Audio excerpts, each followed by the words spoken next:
네, 오늘 말씀 제목은 진정한 회개라는 제목으로 함께 여러분들과 말씀을 나누길 원합니다.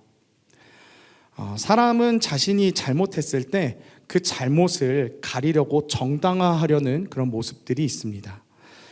뭐뭐 때문에 어쩔 수가 없었어. 이건 내 잘못이 아니라 다 너 때문에 벌어진 일이야. 네. 이렇게 우리는 내 잘못에 대해서는 이렇게 눈을 가려버리고 남 탓을 한다든지, 아니면 내 잘못에 대해서는 전혀 인정하려 하지 않는 그런 모습을 보입니다.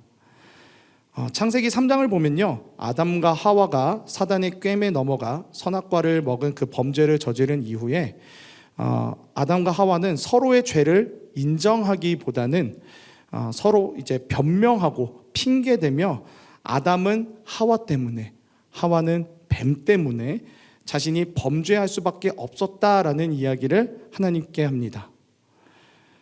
분명 동산 중앙의 그 열매는 따먹지 말라라고 이야기하신 그 하나님의 말씀을 그들이 들었고 알았음에도 불구하고 뱀의 말을 더 믿고 더 들으며 선악과를 따먹은 자신들의 잘못은 온데간데 없고 어쩔 수 없었다라는 그 범죄의 합리화를 하는 그 아담과 하와의 이러한 모습은요, 죄된 인간들의 그 특성을 잘 보여줍니다.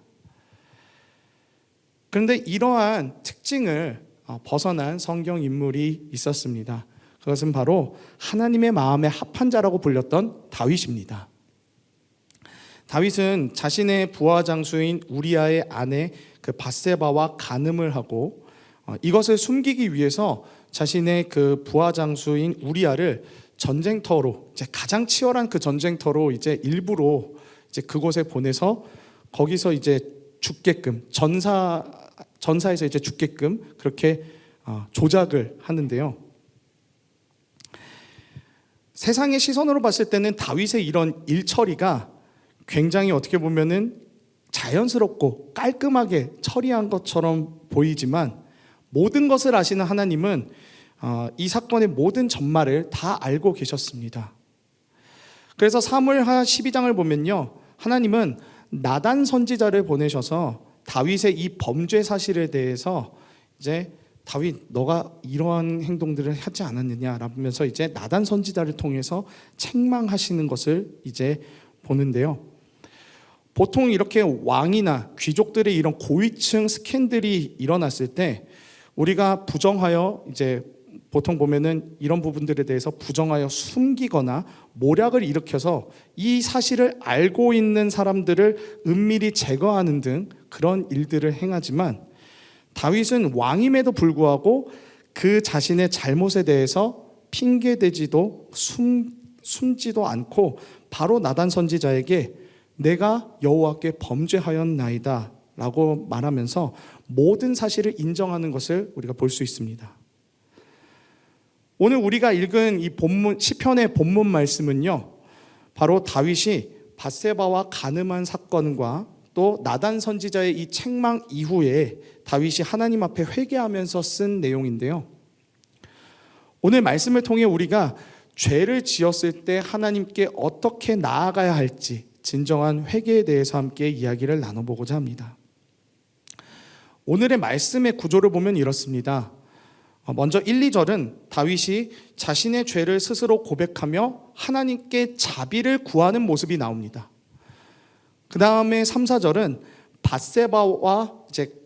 밧세바와의 간음과 그리고 또 우리아를 죽게끔 청부한 그 모든 죄의 사실들이 모두 하나님께 대하여 죄를 지은 것이고, 이 죄에 대한 그런 하나님의 처분 또한 모두 옳다라고 이렇게 고백을 하는 것이 3, 4절에 나옵니다. 그리고 5절은 자신이 어머니의 뱃속에 있었을 때부터 죄인이라는 사실을 이렇게 고백하면서 인간이 원래 가지고 있는 그런 죄성과 연약함을 고백합니다. 그리고 나머지 6에서 13절의 내용은 이러한 연약한 죄인인 자신을 용서해 주시고 회복시켜 주시고 하나님과의 그 깊은 관계가 무너지지 않도록 간구하는 것을 볼 수가 있는데요. 이 다윗의 시는 우리가 하나님 앞에 죄를 저질렀을 때 어떤 모습으로 또 어떤 간구로 회개를 해야 되는지 잘 보여주고 있습니다. 우리가 이 땅을 살면서 모든 죄의 유혹과 시험들을 다 이겨내면 정말 좋겠으나 결국에는 우리의 안에 있는 이 죄성들로 인해 이생의 자랑, 그리고 안목의 정욕과 같은 이런 내 안의 죄성으로 인해서 무너진 우리의 모습들이 삶 가운데 있을 것입니다. 그럴 때에 우리는 어떻게 반응합니까? 숨기십니까? 아니면은 합리화하십니까? 우리는 하나님께서 나의 모든 것을 다 알고 계시는 전지전능한 하나님이시라는 것을 우리는 기억해야 합니다. 아무리 숨기고 변명하려고 해도 우리 죄를 하나님은 다 알고 계십니다. 나의 은밀한 죄, 반복해서 계속해서 저지르고 있는 죄들, 그 모든 것들 다 하나님은 알고 계십니다. 그래서 진정한 회개의 첫 번째는요, 바로 하나님 앞에 우리가 남김없이 나의 죄를 다 고백하는 것입니다. 숨기고 싶고 드러내기 싫은 그 어려운 죄악들을 다 하나님 앞에 고백하는 것입니다. 이미 내가 저지르고 있는 죄, 또 반복해서 저지르고 있는 내 죄에 대하여 내 안의 양심이 나를 분명히 찔렀을 것입니다. 그리고 어떨 때는 말씀으로 하나님이 여러분들을 책망하셨을 수도 있습니다. 이렇게 나의 죄를 하나님께서 지적해 주시고 생각나게 해 주실 때가 있다면 우리는 그 죄에 대하여 하나님께 남김없이 고백하면서 하나님의 자비하심에 기대어 용서를 구해야 합니다. 요한일서 1장 9절의 말씀입니다. 만일 우리가 우리 죄를 자백하면 그는 미쁘시고 의로우사 우리 죄를 사하시며 우리를 모든 불의에서 깨끗하게 하실 것이요. 이 말씀처럼 우리가 우리 죄를 하나님 앞에 다 남김없이 솔직하게 다 고백하며 용서를 구할 때, 그때에 하나님께서 우리 죄를 용서해 주시며 우리를 모든 불의함들 가운데에서 깨끗하게 하실 것이라고 이렇게 약속을 주셨습니다. 우린 이 약속의 말씀을 가지고 내 안에 더러운 죄악들을 모두 다 주님 앞에 솔직하게 고백하며 모두 다 내려놓아야 합니다. 내 안에 세상을 사랑하면서 또 하나님을 같이 사랑하려고 하는 그런 간음의 마음이 있습니까? 누군가를 해하고 싶을 만큼 질투하는 그런 마음이 있습니까? 나의 욕망과 이생의 자랑과 안목의 정욕으로 인해 반복되는 죄악에 사로잡혀 있습니까? 생각나는 나의 죄악이 있다면 오늘 그 죄악을 하나님 앞에 남김없이 고하며 죄악의 사슬을 끊어버리는 이 시간이 되길 소망합니다. 진정한 회개는 주님이 내 삶에 함께 계시고 내 모든 것을 다 알고 계신다라는 그 믿음 위에서 출발합니다. 우린 결코 주님 앞에서 아무것도 숨길 수가 없습니다. 진정한 회개의 두 번째는요, 바로 내 삶에 무너진 것들을 회복시켜달라고 주님께 간구하는 것입니다. 오늘 말씀의 7절부터 다윗은 하나님께 나를 정결하게 하소서, 나를 씻어주소서, 주의 얼굴을 내 죄에서 돌이키시고 내 모든 죄악을 지워주소서, 내 안에 정직한 영을 새롭게 하소서, 주의 구원의 즐거움을 내게 회복시켜 주시고 자원하는 심령을 주사 나를 붙드소서라고 고백하면서 하나님께 자신의 삶에 그런 무너진 부분들을 회복하고 또 정결하게 해달라는 기도를 올리고 있는 것을 볼 수가 있습니다. 시간이 흘러갈수록 나도 모르게 조금씩 나이가 들면서 얼굴이나 또 몸이 변해가듯이 일상을 살아가면서 우리는 점점 하나님과의 관계가 조금씩 소원해지거나 또 자연스럽게 멀어질 때가 있습니다. 우리가 하나님과의 그 관계가 소원해지고 멀어지는 요인들은 정말 많겠지만 그 중에 특히 우리가 하나님과의 관계가 소원해지고 멀어질 때는요, 바로 내가 이 땅에서 진행하는 일들에 엄청나게 몰두해 있거나 혹은 내가 지금 하고 있는 일들이 너무나도 잘 나갈 때, 우리는 하나님과의 그 관계가 멀어지는 것을 볼 수가 있습니다. 일에만 몰두해서 하나님을 놓쳐버린다든지, 아니면 일 자체를 내가 너무나게 수월하게 하니까 역시 나는 하나님 없어도 나는 너무나도 잘난 존재야 라면서 이렇게 교만에 빠져 있다든지, 그래서 나 자신에 취해서 하나님을 찾지 않기 때문에 이렇게 하나님과의 관계가 느슨해지거나 죄를 저지르기 매우 쉬운 그런 상황들이 벌어지곤 하는데요. 다윗이 범죄하던 때도 바로 이렇게 이스라엘이 좀 잘 나갈 때 이렇게 밧세바와의 간음을 저질렀습니다. 사무엘하 10장을 보면요, 이스라엘은 안몬과 또 아람을 물리치면서 그야말로 승승장구를 합니다. 그런데 그 다음 장인 11장을 보면은 바로 이렇게 이스라엘이 다 잘 나가는 때에 다윗이 밧세바와 간음하는 것을 이렇게 볼 수가 있습니다. 우리는 이 땅에서의 그 잘됨이 축복이라고 생각하는데, 때로는 이 땅에서의 잘됨이 오히려 하나님과 우리와의 그 관계를 멀어지게 만드는 요인이 되기도 하고, 죄에 쉽게 무너질 수 있는 상황과 환경을 조성할 때도 있습니다. 여러분들이 이 땅에서 하나님이 주신 그 재능들을 잘 키우고, 그리고 또 잘 살려서 이 땅에서 인정받고 또 이 세상에서 이름을 알리고 잘 나가는 것, 그것도 정말 참 좋은 일입니다. 그런데 그 여정 가운데서 내가 과연 하나님과 잘 동행하고 있는지 우린 한번 돌아봐야 합니다. 내가 집중하고 있는 그 일들로 인해서 나도 모르게 하나님과의 관계가 소원해지고, 하나님께서 주신 그 은혜를 잊어버려서 감사를 놓친 것이 우리가 분명히 있을 것입니다. 내가 입술로든 행동으로든 마음으로든 어떤 부분으로든 간에 죄를 저질렀다면 지금 내 삶의 일상의 거룩함이 무너진 것은 아닌지 되돌아보면서 하나님께 나의 연약하고 또 흔들리고 있는 믿음과 삶을 붙잡아 달라고 간구하시길 바랍니다. 이 땅에서의 나의 잘됨보다, 이 땅에서 몰두하고 집중하는 일보다 더더욱 하나님과의 관계를 우선적으로 우리가 잘 세우면서 하나님과 동행할 수 있도록, 주님과 이 땅에서 잘 동행할 수 있도록 그렇게 우리가 살아가기 소망하면서 진정한 회개의 세 번째 부분을 나누고자 합니다.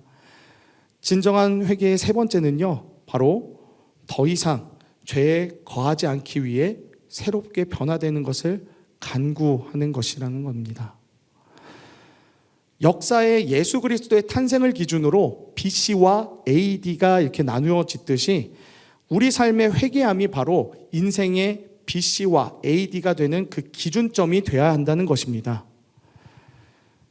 회개하고 난 이후에 우리 삶이 새롭게 변화되는 그 방향으로 갈 수 있게끔 내 생활의 결단과 주님께 우리가 간구하는 그 기도들이 있어야 한다는 것입니다. 오늘 시편의 본문 말씀은요, 다윗이 범죄하고 난 이후에 하나님께 회개하면서 쓴 시입니다. 그가 이러한 시를 쓴 것은 하나님께 자신의 잘못에 대한 용서를 구한 것도 있었겠지만, 그는 이 시를 통해서 그때의 실수를 내가 결코 다시는 하지 않으리라, 이 실수를 내가 결코 잊지 않으리라 라고 생각하며 이렇게 기록한 것일 것입니다. 때로는요, 우리는 회개 기도만 하고 딱 끝나는 경우가 있습니다. 수련회 때 눈물로 막 기도하고 난 이후에 다시 죄의 습성대로 돌아가는 그런 사례가 참 많습니다. 왜냐하면요, 일상에서 기도와 말씀으로 무장하는 것이 수련회 때보다는 좀 덜하기 때문입니다. 일상에서의 경건 생활이 무너지면요, 결국 하나님의 기준보다 내 생각과 기준이 더 이렇게 들어오기 때문에 우리는 다시 나의 그런 잘못된 생각과 그 잘못된 기준으로 그 길로 가게 될 수도 있고, 또 다시 죄에 빠질 가능성이 너무나도 더 커지게 됩니다. 그러기에 우린 죄에 대하여 내가 연약한 존재라는 것을 인정하고 다시는 그 죄에 빠지지 않기 위해서 우리가 날마다 기도와 말씀으로 무장하며 주님께 늘 간구해야 함을 결코 잊어서는 안 됩니다. 마음에 새기고 또 새겨서 내가 결코 이 죄에 넘어가지 않도록 삶 가운데에서 경건의 시간을 더 세우고 삶의 습관을 개선해 나가면서 조금씩 하나님의 자녀답게 변화해가는 모습을 우린 그 모습으로 나아가야 합니다. 주님께서 나의 죄를 끊임없이 용서해 주신다고 해서 그 죄사함에 대해 결코 가볍게 생각해서는 안 됩니다. 우리의 범죄로 인해서 예수님께서 십자가에서 살이 찢기시고 못 박히심으로써 피를 흘리셨기 때문입니다. 예수 그리스도의 죄사함의 은혜를 내 죄의 합리화를 위해 써선 결코 안 된다는 것입니다. 로마서 6장 1에서 3절 말씀입니다. 그런즉 우리가 무슨 말을 더하리요? 은혜를 더하게 하려고 죄에 거하겠느냐? 그럴 수 없느니라. 죄에 대하여 죽은 우리가 어찌 그 가운데 더 살리요? 무릇 그리스도 예수와 합하여 세례를 받은 우리는 그의 죽으심과 합하여 세례를 받은 줄을 알지 못하느냐?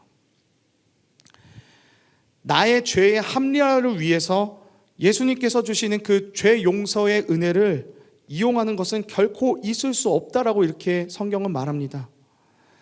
하나님이 계속 용서해 주시니까 그러면은 나는 계속해서 죄 저지르면서 그렇게 살아가도 괜찮을 거야 라고 생각하는 것은 아니라는 것입니다.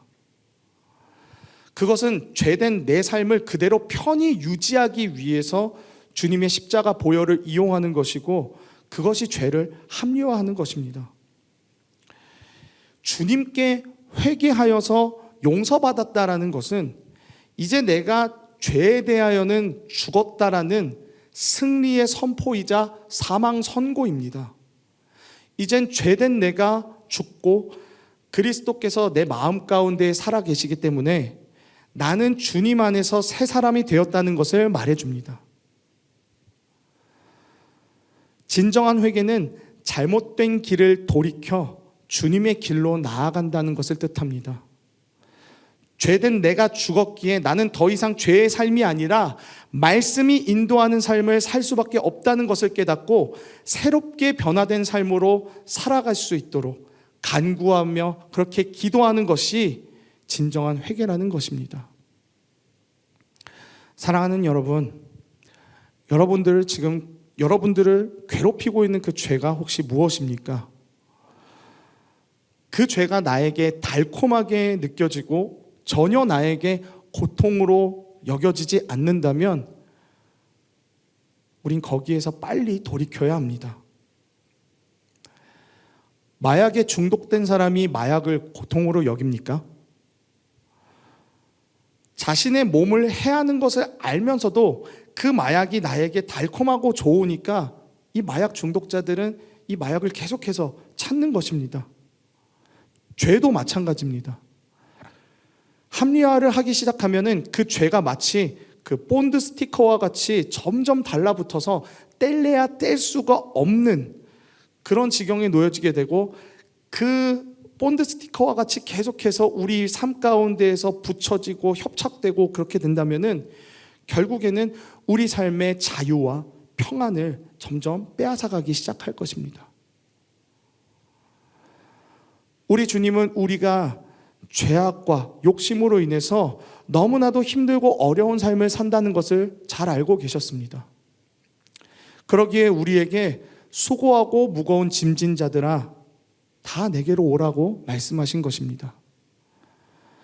그분이 모든 죄의 문제를 해결하실 수 있는 전지전능한 분이시기 때문에 우리 예수님은 오늘도 죄로 인해 힘들어하고 어려워하고 있는 우리들에게 수고하고 무거운 짐진 자들아 다 내게로 오라 라고 이렇게 말씀하시는 것입니다. 우리는 주님께 힘을 얻어 이 죄에서 벗어나고 돌이켜야 합니다.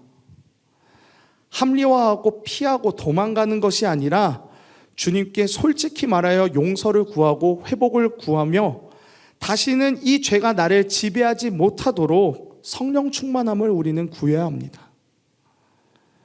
어떤 분들은 계속해서 내가 반복해서 저지르고 있는 이 죄에 대하여서 내가 회개하고 또 죄를 저지르는 이 모습 때문에 주님, 제가 너무 부끄러워가지고 예배에도 나아가기도 어렵고 수련회도 가기도 어렵고 기도하기도 참 너무 부끄럽습니다. 이렇게 이야기하시는 분들도 있으세요. 하나님께 죄송해서 더 이상 나는 예배에 못 나가겠다, 더 기도 못 하겠다라는 그런 분들이 있으세요.